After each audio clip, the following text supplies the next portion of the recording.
Hey guys, welcome back to my channel. I hope you are excited about today's video. It's been a topic that's been on my mind for several months since this Travis Decker murdered his daughters.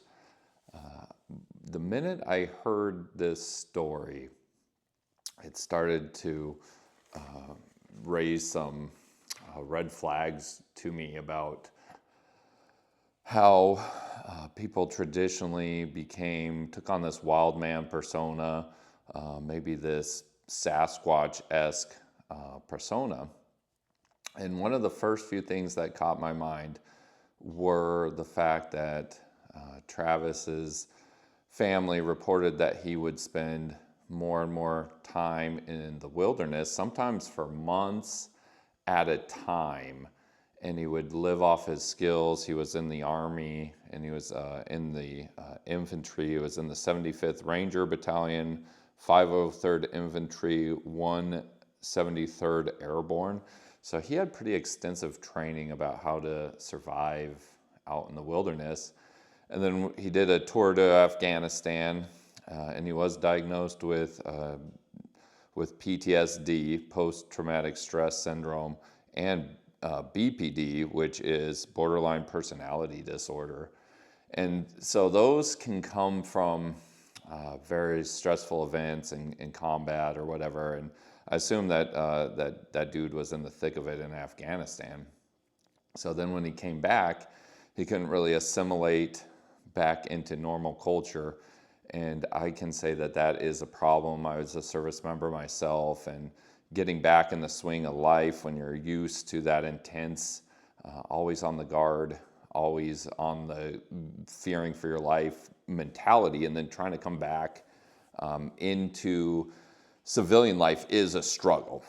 So one of the ways Travis dealt with this, and I do this myself, but Travis would take this to the extreme, and he'd go into the wilderness for months at a time and just camp out and survive off the land with minimal supplies, off trail. And that's one of the ways he's evading capture at this time. And so he was with his wife for 10 years, but eventually his behavior got more and more erratic, and he was using substances and basically more or less homeless.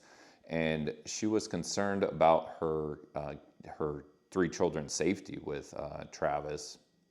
And he picked up his daughters for a scheduled visit, and he had three daughters, Peyton 9, Evelyn 8, and Olivia 5. And so they were divorced, and he picked them up for a visit, and he brought them to a campsite, and he zip tied them, and he suffocated them with a plastic bag. And this was after they were divorced, and he had been doing this wilderness stuff. They were concerned about his mental health. The way that he killed them raised some red flags to me. I read a lot about the occult and occult sacrifices.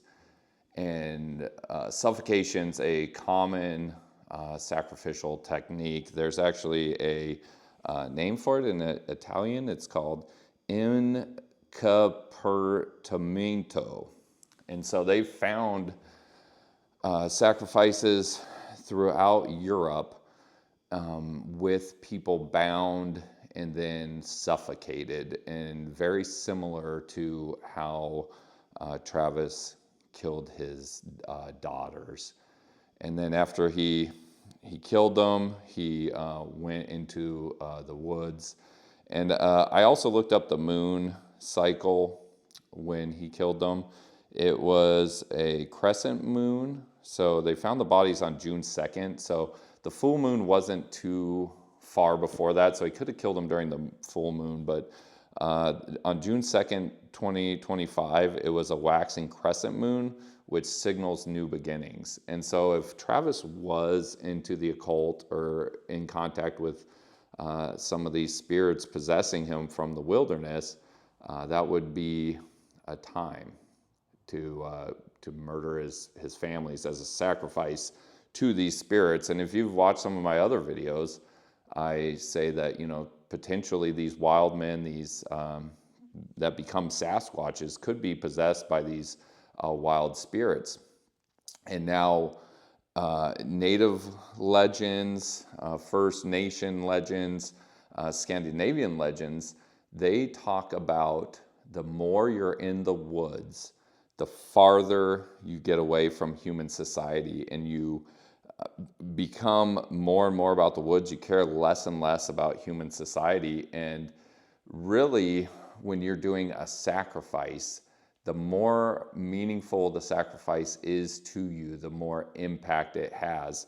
And people do sacrifices for a lot of different reasons, but one of the main reasons is to seek power, benefits from some sort of evil spirit. And so, maybe these sacrifices that Travis potentially did were to gain some sort of supernatural power to become this wild man, this Sasquatch-esque being. And the other interesting thing about Travis's case that I wanted to talk about that triggered some red flags, it reminds me of another local wild man that killed some of his relatives in the early 1900s, called John Tornow, Tornow. And he was known as the wild man of the Wynoochee, which the Wynoochees, the Lake Wynoochee is kind of by Lake Quinault on the Olympic Peninsula. And he was a skilled woodsman and a hunter. And he became obsessed with living in the woods.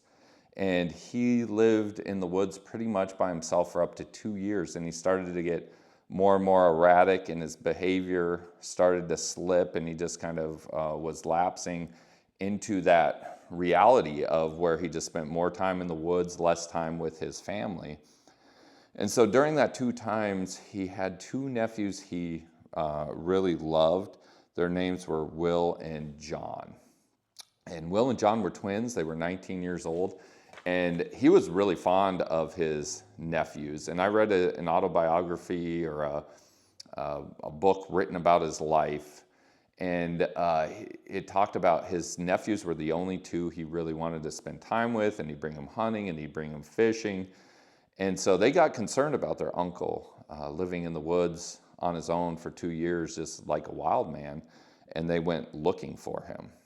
Well, that didn't go too well for those 2 young men, and John killed them. And I read 2 accounts.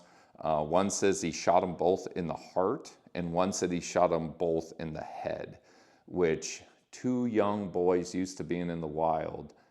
I find it really hard to believe that that wasn't a ritualistic-esque sacrifice there also. And he actually killed them on a waxing gibbons.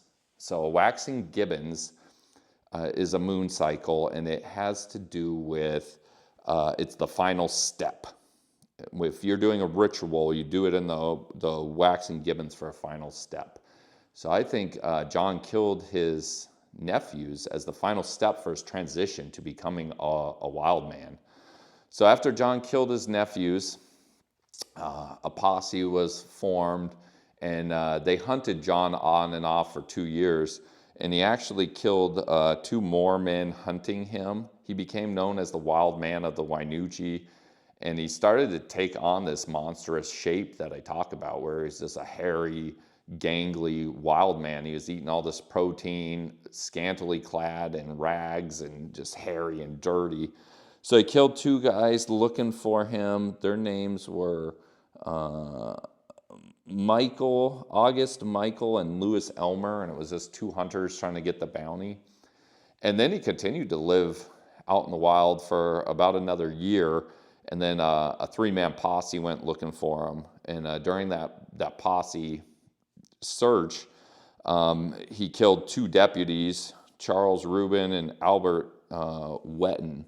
And then the sheriff or the game warden or something finally shot him. And when he shot him, he described John Tornow as looking more gorilla than human, because that is how far he had gone, that he was just this monstrous gorilla like creature. So I find both John and Travis's stories very similar, and they have a lot of commonalities, which, they both like to spend time in the woods. They both had a lot of experience in the woods. They started to spend more and more time in the woods, and then they both killed their relatives that they really cared about. The final aspect I want to loop back in here is I'm also a big fan of Scandinavian culture, Viking culture. I am half Scandinavian, and a lot of my family passes a lot of those traditions around. There is a big stigma about kinslaying. So kinslaying was one of the biggest taboos in Viking culture that you could do, killing your family members. And if you were a kinslayer, that was the worst crime. And when you killed your kin, you got a permanent curse, and you got spiritual pollution. Like your spirit was no longer clean, and you were totally cut off from civilized society. You had no legal protection. People could hunt and kill you, and you basically had to flee into the woods or face certain death. And that was pretty much the only crime that was so bad, kinslaying. And I mean, it would trigger in your afterlife. You could not go to any type of good heaven. You'd actually go to like the terrible heaven. So you talk about those evil spirits possessing those men, and then them committing all the way. Well, how do you commit all the way? You commit kinslaying, and then there's no going back. Once you're a kinslayer, you are now marked for death. You are an outcast to society. And that relates back to that Native American, the Wendigo, or even what they believe some Sasquatches might be, are these outcasts out there living in the woods, potentially preying on people that get too far out there. So let me know what you guys think about this theory. Like I said, I was hesitant to do this video because of how sad these stories are. Also, shout out, this video, this B-roll I had at the beginning is of Lake Cushman, which currently Lake Cushman is on fire and burning, including by Party Rock, which is a video of my son jumping off here. So pray for those fires that they get put out quickly, and I'll see you guys next time.